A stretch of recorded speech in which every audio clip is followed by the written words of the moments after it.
Hello everyone. Today I will solve some previous year NET questions on coordination chemistry. These questions were asked in December 2012. The first question is the light pink color of cobalt H2O whole 6 2 plus and the deep blue color of cobalt Cl4 2 minus are due to the reason. There are four options. We have to identify the correct option. Let's start. The color of the coordination metal complexes arises due to electronic transitions. There are two types of electronic transition. First one is charge transfer transition.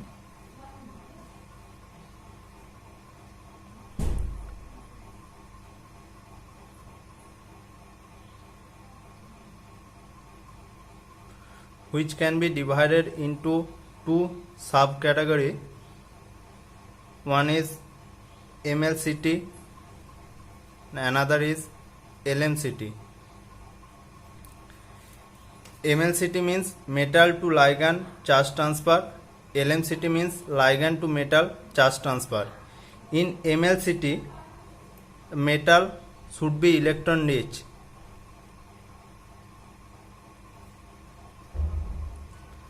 And the ligand should contain low-lying pi star orbital in which the metal can donate electron. But in the given examples, cobalt 2 plus is D7, that is electron rich, but the ligand which are H2O, it is sigma donor, and Cl minus is sigma donor as well as pi donor. That is, the none of these ligand contain any low-lying pi star orbital. That means MLCT charge transfer transition is not possible in both the complexes. The first option, where it is written as MLCT transition in the first, is not right. So first option is not correct. In the second one, it was LMCT transition in both. Now, for LMCT electronic transition, the ligand should contain pi electron or sigma electron, and the metal should be electron deficient, and it should contain vacant d orbital at which it can abstract the electron donated by the ligand. But here cobalt 2 plus is D7, and in octahedral field its electronic configuration is T2G5 Eg2, and in tetrahedral its electronic configuration is E4 and T23. That is, none of these complexes contain vacant d orbital at which the ligand can donate electron density. So LMCT is also not possible for these two complexes. So the second option is also not correct. There is another type of electronic transition that is known as D-dit electronic transition, for which color arises in transition metal complexes.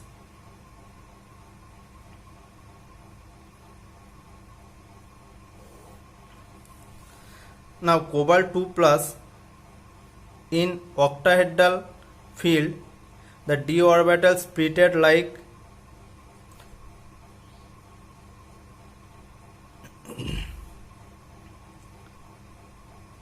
T2G5. Since it is a high spin complex, H2O is a weak field ligand, so its electronic configuration should be T2G5 Eg2.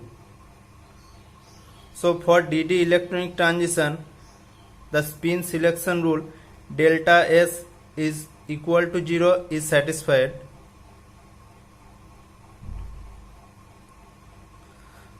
but Laporte selection rule delta L is equal to +1 is not satisfied here, since electronic transition occurs from D to D. So in this case delta L is equal to 0 and Laporte forbidden.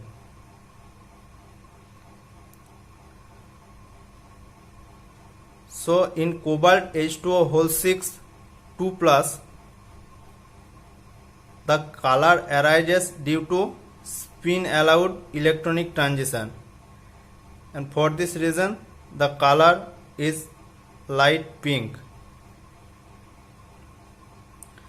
But in case of tetrahedral complex, cobalt 2 plus in tetrahedral complex, its electronic distribution should be, in tetrahedral complex E will be lower and T2 will be higher. No G parameter, since it is non-centrosymmetric molecule in tetrahedral complex. So its electronic configuration should be E2 4 T2 3. Similarly, for this electronic transition delta S equal to 0 and spin allowed. Now for Laporte selection, since tetrahedral complex is non-centrosymmetric,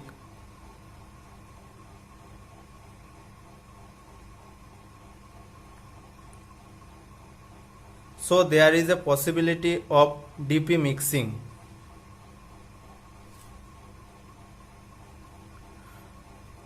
Therefore, in tetrahedral complex, as we see that D to D transition is not purely D to D, since there is a DP mixing, the transition is somewhat from D to P, and for this delta L is not equal to 0,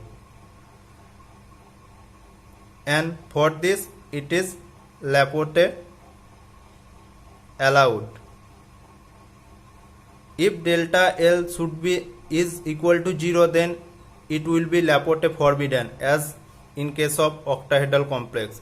But in tetrahedral complex, for the DP mixing, delta L is not equal to 0 and it is Laporte allowed, or for tetrahedral complex the transition is Laporte relaxed.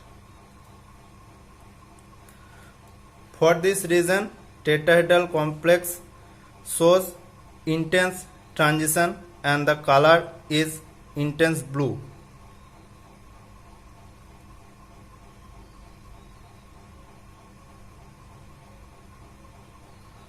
So in both the cases, cobalt H2O whole 6 2 plus and COCl4 2 minus, the color arises mainly D to D electronic transition. So option number C is the correct option. In the 4 option, the DD transition in the first complex, that is correct, but MLCT in the second, that is not correct. So option number 4 is also not correct.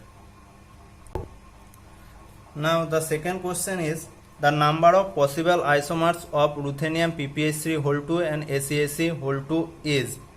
Here PPH3 is monodentate ligand.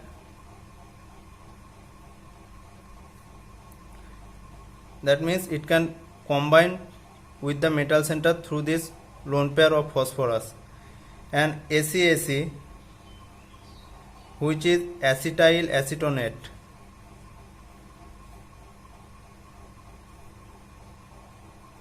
it is a bidentate ligand and it can combine through two donor center with the ligand, with the metal center. Its structure is like this.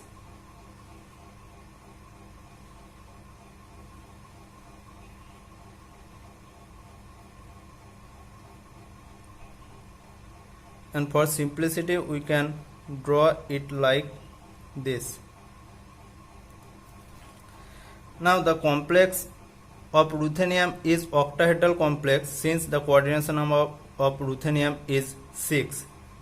So it is a Ma2 BB2 type complex, and in this type of complex there is a possibility of cis and trans isomerism.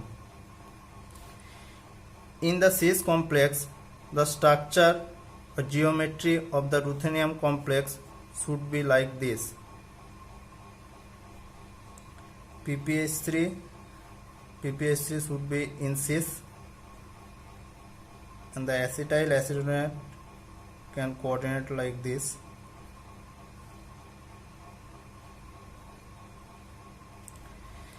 Since the cis isomer does not contain any sigma plane, it should be optically active,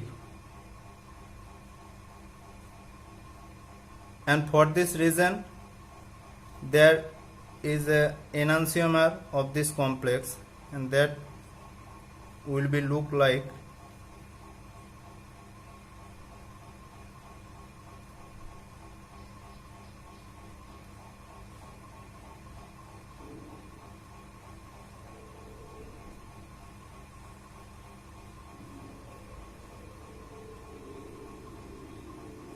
so. For the cis isomer there is two isomer. On the other hand, for the trans isomer, PPH3 should be trans, the acetyl acetonate combine like this.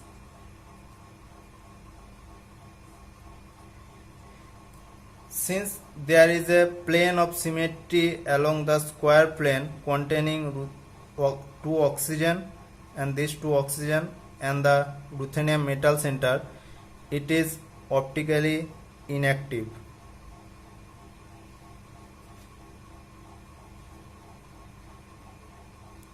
So it will not contain any enantiomer.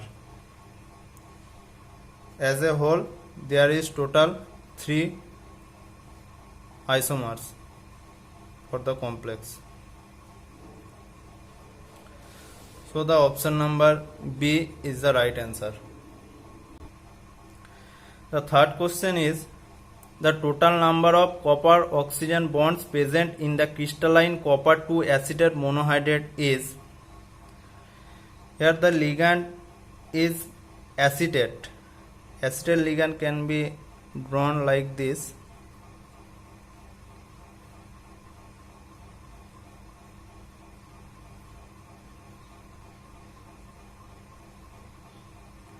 So it can combine to the metal center through this two oxygen donor center.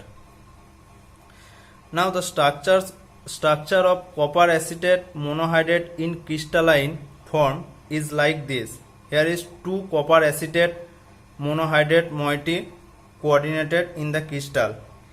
If we count the total number of copper oxygen bond, we can observe that there is, we can start the counting from here. There is 1, 2, 3, 4, 5, 6, 7, 8, 9 and 10. There is total of 10 copper oxygen bond. So the option A is the correct answer. The next question is the platinum complex of NH3 and Cl- ligands is an anti-tumor agent. The correct isomeric formula of the complex and its precursor are, there are 4 options. We have to choose the correct one. Now we know that cisplatin is used as an anti-tumor agent. The structure of cisplatin is, it is a square planar complex of platinum NH3 whole 2 Cl2 complex. Both NH3 ligand are cis and Cl ligands are cis. This is cisplatin. So the anti-tumor agent is cisplatin. In the option option B, which is transplatin, and option D is not correct. So between A and C, 1 is the correct answer. Now the question is how we can synthesize this cis complex. It can be synthesized from two precursor complex. One is platinum Cl4. It is also square planar complex of platinum. This 2 minus, or it can be synthesized from platinum NH3 4 complex.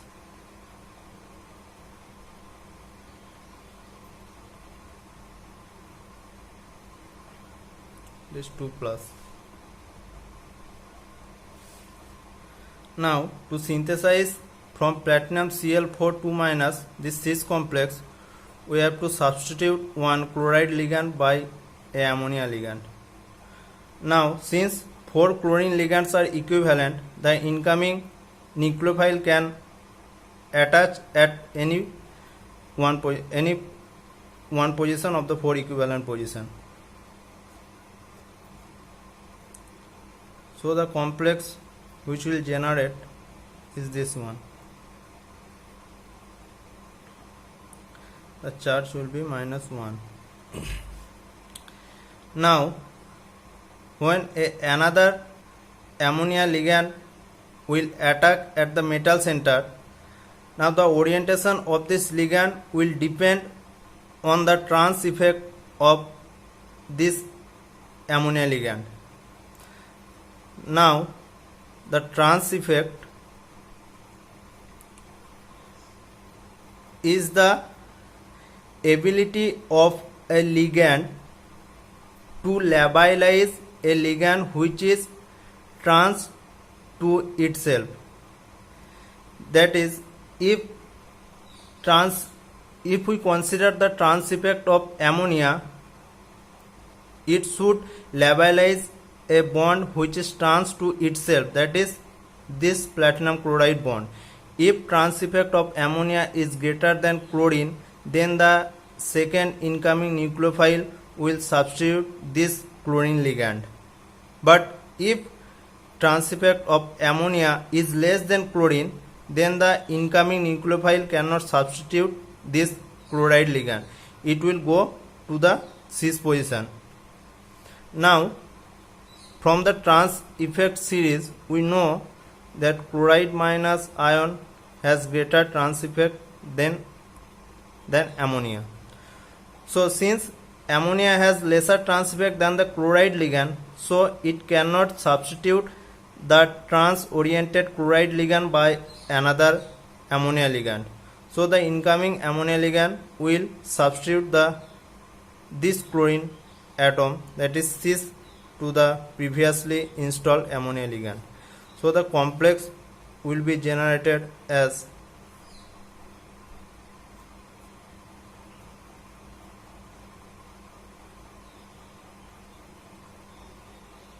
ammonia, and the incoming new nucleophile will be attached to the cis position. So the cis isomer will form.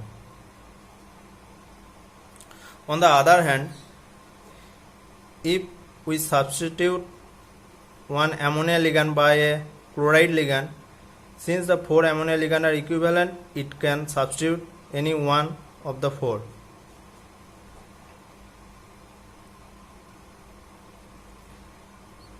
Suppose chloride attached here,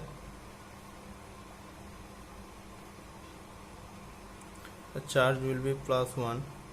Now the second chloride ligand will we have to justify where the second chloride ligand will attack. Since the trans effect of chloride minus is greater than ammonia,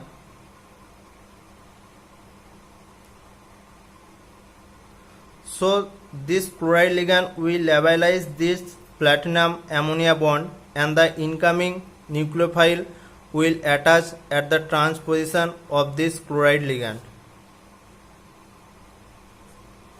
It mainly depends on the trans effect of the previously installed ligand. So the Cl- will attach to the trans of this previously installed chloride ligand and it will give the trans isomer of platinum.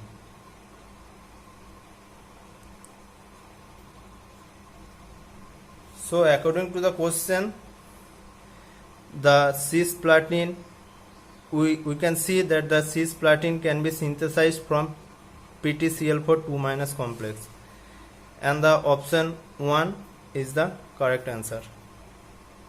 First question is depends on the water exchange rate of different transition metal complexes.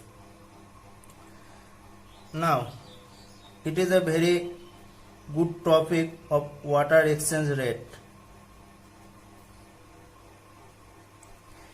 It mainly depends on the inertness, or on the other hand we can say labile nature of the complex.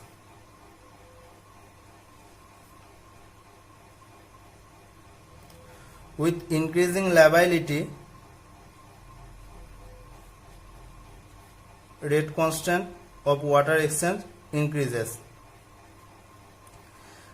Now a transition metal complex or a complex will be labile when the CFAC of this complex will be lower. So among the given complexes, all are in +2 oxidation state.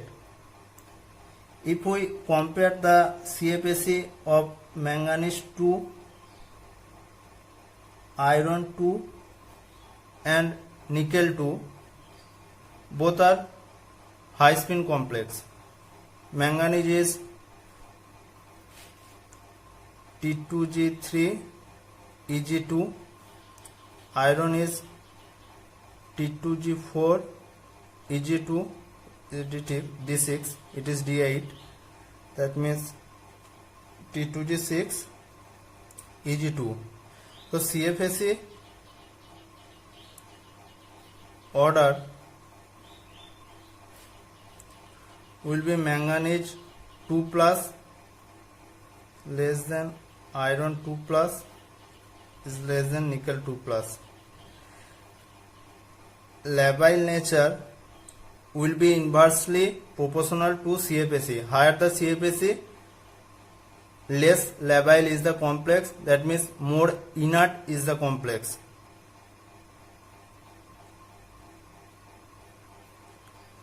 Manganese 2 plus will be more labile than iron 2 plus than nickel 2 plus. So water exchange rate for these three complexes would be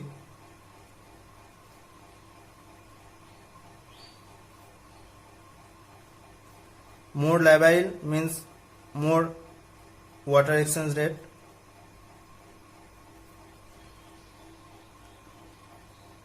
this will be the order for water exchanges for these three metal aqua complexes. Now there is another option which is copper 2. In case of copper 2,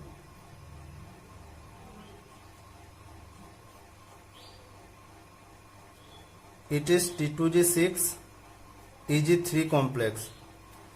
Since Eg orbital is unsymmetrically filled, it will show static Jahn-Teller distortion.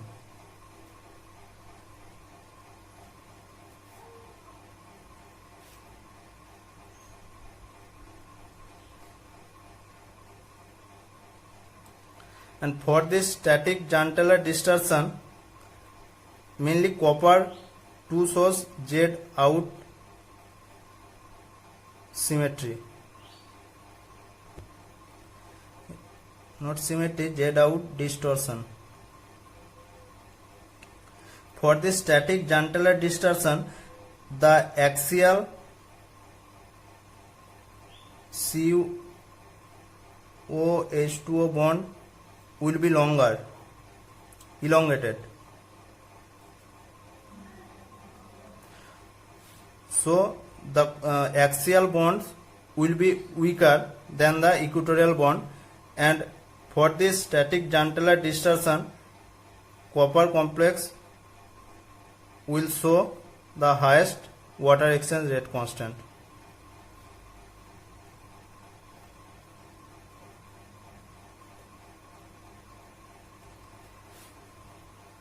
In these three complexes, there is no possibility of Jahn-Teller distortion. In iron 2 plus, there is a possibility of dynamic Jahn-Teller distortion, but since dynamic Jahn-Teller distortion is very weak than the static Jahn-Teller distortion, the dynamic effect will not predominate over the static effect. So the order will be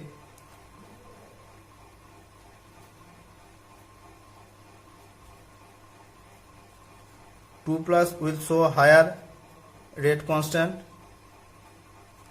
then MnH2O whole 6 2 plus, then Fe H2O whole 6 2 plus, and at last nickel H2O whole 6 2 plus. That means 1 is greater than 2 is greater than 3 greater than 4. That means the first option is right. Now that's all for this video. If you like the video, please like and share the video and subscribe to my channel.